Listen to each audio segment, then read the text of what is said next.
जे भजन धीरे धीरे तो मिल जाएगा सजन धीरे धीरे राधे जो करते रहोगे भजन धीरे धीरे तो मिल जाएगा सजन धीरे धीरे तो मिल जाएगा सजन धीरे धीरे जो करते रहोगे भजन धीरे धीरे तो मिल जाएगा सजन धीरे धीरे लेते जाओ रे हरि का नाम धीरे धीरे जय जय लेते जाओ रे हरि का नाम धीरे धीरे पाते जाओ रे हरि का धाम धीरे धीरे आते जाओ रे हरि का धाम धीरे धीरे लेते जाओ रे हरि का नाम धीरे धीरे लेते जाओ रे हरि का नाम धीरे धीरे बोलिए सांवरे सरकार की जय हो ये भैया कई कई जस कई कई तस तुमहु कठोरा सवत तनय तुम कस भल भोरा। जैसे सीता ने कहा कि लक्ष्मण आखिर तुम हमारी सास के सवत के बच्चे हो ना, हमारा कल्याण कैसे चाहोगे। और आज मुझे आशा नहीं पूर्ण विश्वास है तुम हमारे साथ इसीलिए जंगल में आए हो कि किसी तरह राम जी को जंगल में ही समाप्त कर दिया जाए। आज मुझे तुम्हारी नियति पर थोड़ा शक हो रहा है कि मरम वचन जब जय हो सीता बोला हरि प्रेरित लक्ष्मण डोला सीता बोला जय हो बोली बाबा जी ने लिखा सीता बोला, इसका मतलब कोई पुरुष बोल रहा है। शब्द सीता के नहीं, शब्द हैं हरि प्रेरित, भगवान की प्रेरणा हुई और सीता जी के मुख से निकला कि लक्ष्मण तुम हमारा भला नहीं कर सकते। जय हो क्या करें, एक तीर से रेखा बना, माता जी इसके बाहर मत निकलना, हम जा रहे हैं लेकिन एक निवेदन आपसे है रेखा के अंदर ही रहो। और ये रेखा हमारे आपके परिवार की स्त्रियों को एक सीख देती है कि परिवार ही तुम्हारी सीमा रेखा है। जय इसलिए परिवार के अंदर रहो। जहां अपनी सीमा रेखा के बाहर गई तो तहां विदेश का रावण तुम्हारा हरण करके ले जाएगा, फिर तुमको कोई बचा नहीं सकता। रावण क्या है मेरे भाई, एक विदेशी है, अपने भारत का नहीं है, लंका का है।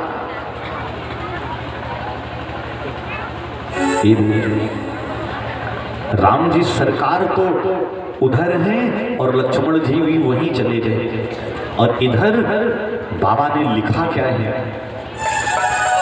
कि 110 माथ जय हो स्वान की नाई, 110 माथे स्वान की नाई इत पूत चितई जला घड़ी आई, इत पूत चितई चला भरी आई 110 माथ स्वान की नाई। जय हो बाबा ने दो ही लोगों को जानवर की उपमा दिया है रामचरितमानस में।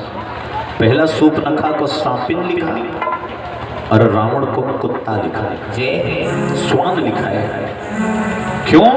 क्योंकि वो संत के वेश को बदनाम कर रहा है। अगर वो अपने रूप में जाता और कोई गलत कर्म करता तब उस पर शायद बाबा जी का क्रोध ना आता। क्रोध तो इस बात पर आया कि तू आया तो है संत के वेश में, लेकिन कर्म तेरे क्या है? कर्म तेरे बिल्कुल कुत्ते जैसे हैं, जैसे कुत्ता आता है और रोटी चुरा के लेके भाग जाता है। संत का वेश बनाया और सीता जी की उसी कुटिया के बाहर आया और बड़ा सुंदर भजन गाने लगा। जैसे रावण ने भजन गाया, देवी सीता बाहर आई। दिल में तो आया पकड़ ले और रथ पे बैठा ले, लेकिन जैसे पकड़ने के लिए चला, उसी रेखा से अग्नि की लपटें निकलने लगी, बस तुरंत पीछे हो गए। गलत नंबर डायल कर रहे थे। सीता जी ने कहा, बाबा भिक्षा ले लो। कुछ नहीं, बाहर आओ। अंदर से हम नहीं लेंगे। बोले हम बाहर नहीं आ सकते, हमारे देवर ने मना किया है। तो बोले हमें भिक्षा की जरूरत नहीं, तुम बाहर नहीं आ सकती और हमको तुम्हारी भिक्षा की आवश्यकता नहीं, रख लो अपना। लेकिन ये भी बाबा कबीर जी ने बहुत सुंदर लिखा है कि साईं इतना दीजिए जाने कुटुंब समाज, मैं भी भूखा ना रहूं, साधु न भूखा जाए भैया, साधु न भूखा जाए, साधु न भूखा जाए, मैं भी भूखा ना रहूं, मैं भी भूखा ना रहूं, साधु न भूखा जाए भैया, साधु न भूखा जाए। कमाई इतनी होनी चाहिए ना मेरा परिवार भूखा रहे और ना मेरे परिवार में आने वाला मेहमान भूखा रहे। बस ज्यादा कमाई की जरूरत नहीं है कि बिना नींद के टेबलेट के नींद ना आवे, और बच्चे भी घर से बाहर जाएं तो उनको भी सिक्योरिटी चाहिए, क्योंकि कल कोई किडनैप करके फोन ना कर देगा 10 लाख भेज जाए। देवी सीता ने कहा ये तो भूखा चला जाएगा, चलो देखते हैं। जैसे बाहर आई, फिर रावण ने विचार किया पकड़ ले, लेकिन इतनी बड़ी शक्ति कहां। जब देवी सीता के शरीर से अग्नि की ज्वाला निकलने लगी ना, तो पीछे हटे। आज उसने आंख बंद किया और निवेदन करने लगा किसका, मैया आदि शक्ति का।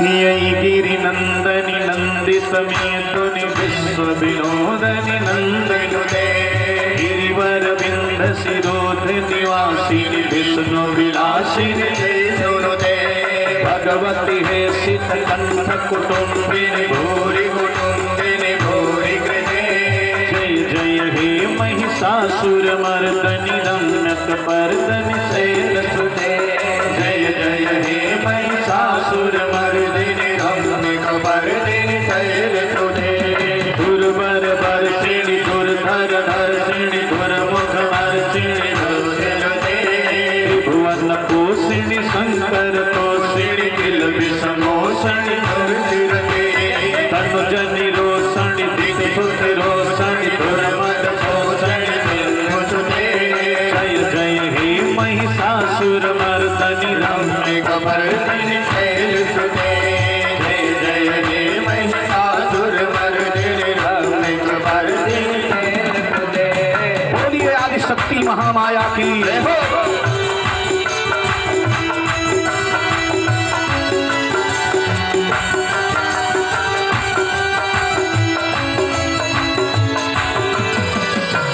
जगदम्ब मदम्ब तदम्ब प्रियवासिनी हाजरते, शिखर शिरोमणि तुंग हिमालय शृंग निरालय माधिपते, मधु मधुरे मधु कैतव गंजय कैतव गंजय भोगिरते, जय जय हे महिषासुर मर्दनि रम्यक पर्दिनि शैलसुते, सुमना सुमना सुमना सुमना सुमना हर कंपियुते, रजनी रजनी रजनी रजनी रजनी कर भक्तवते, सुनयन भ्रमर भ्रमर भ्रमर भ्रमर भ्रमराधिपते, जय हे महिषासुर मर्दनि रम्यक पर्दिनि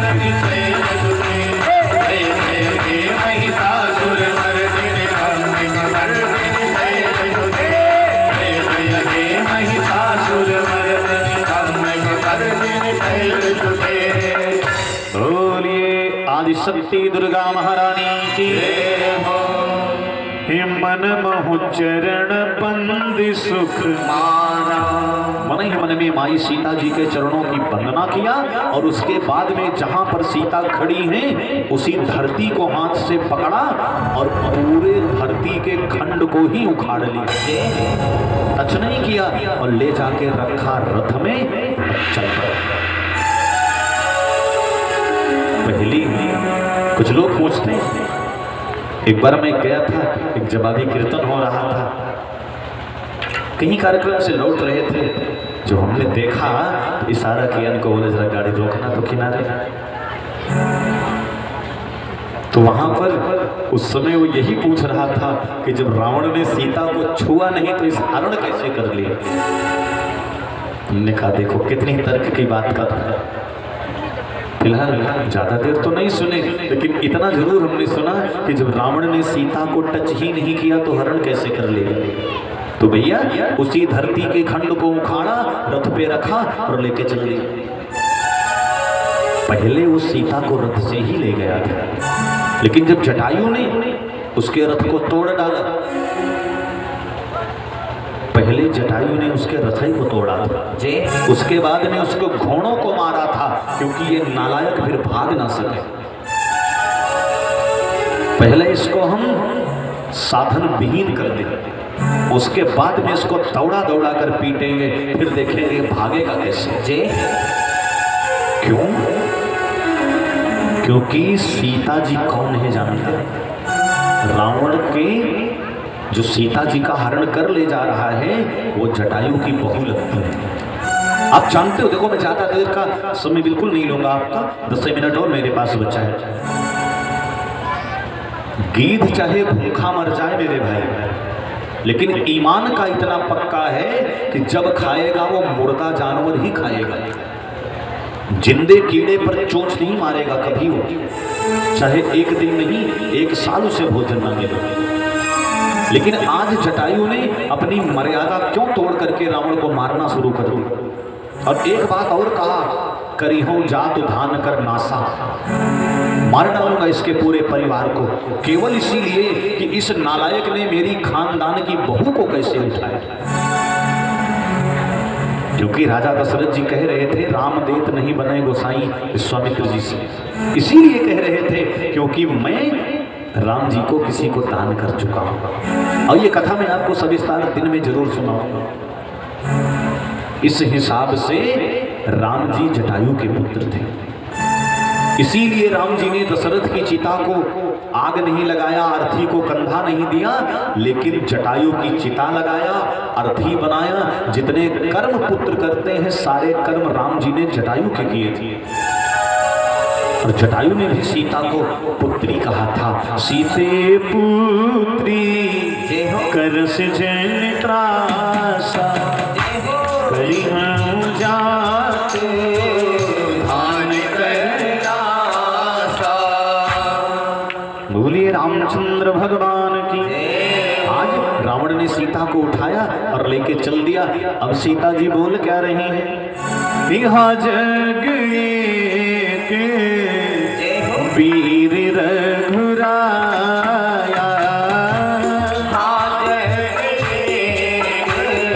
वीर रघुराया,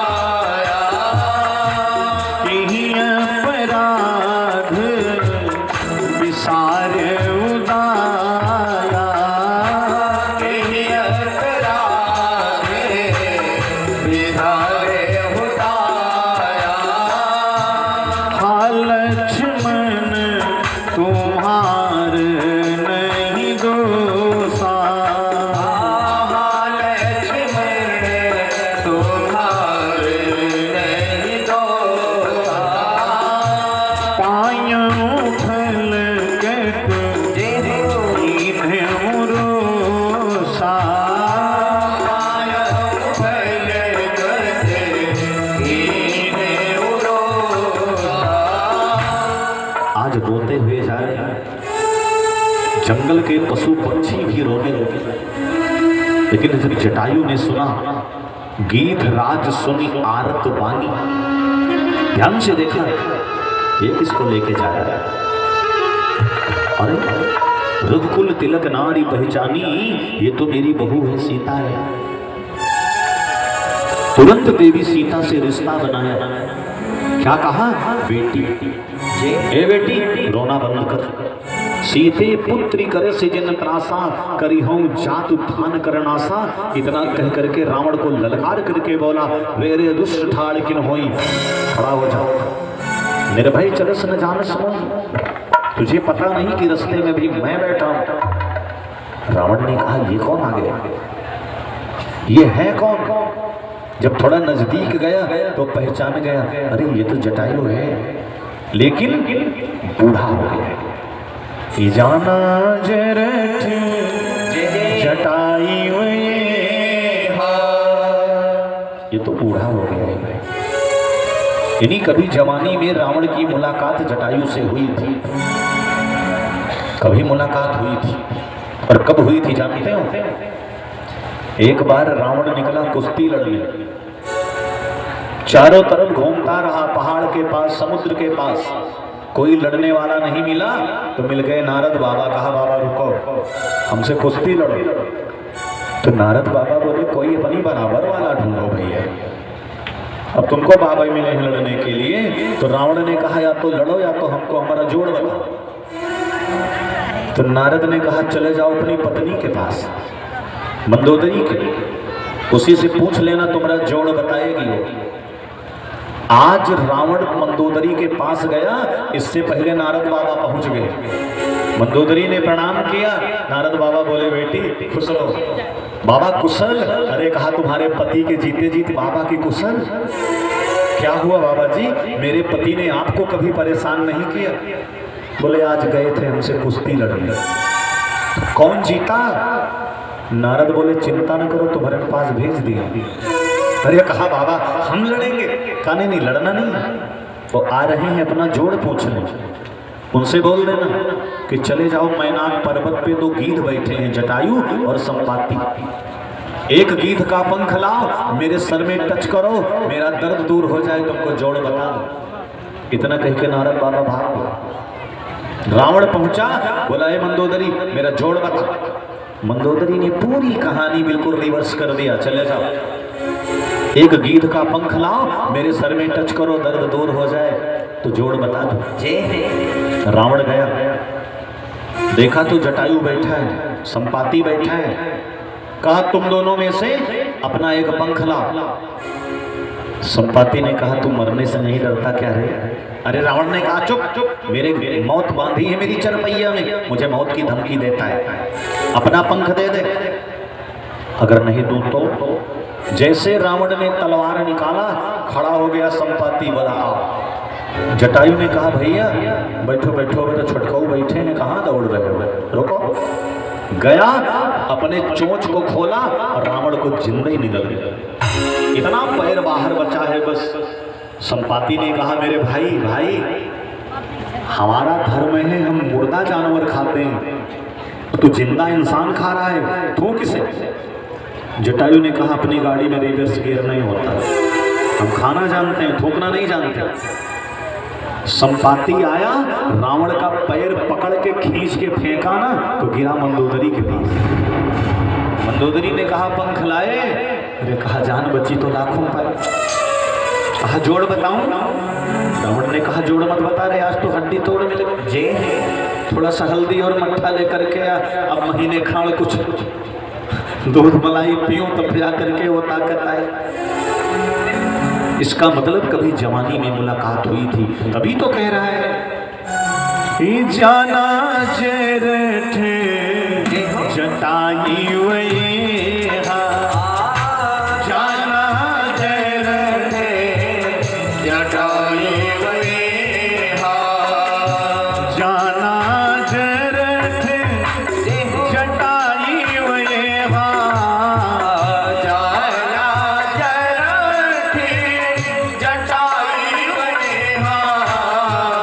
मन कर तीरथ हारे दे, मन कर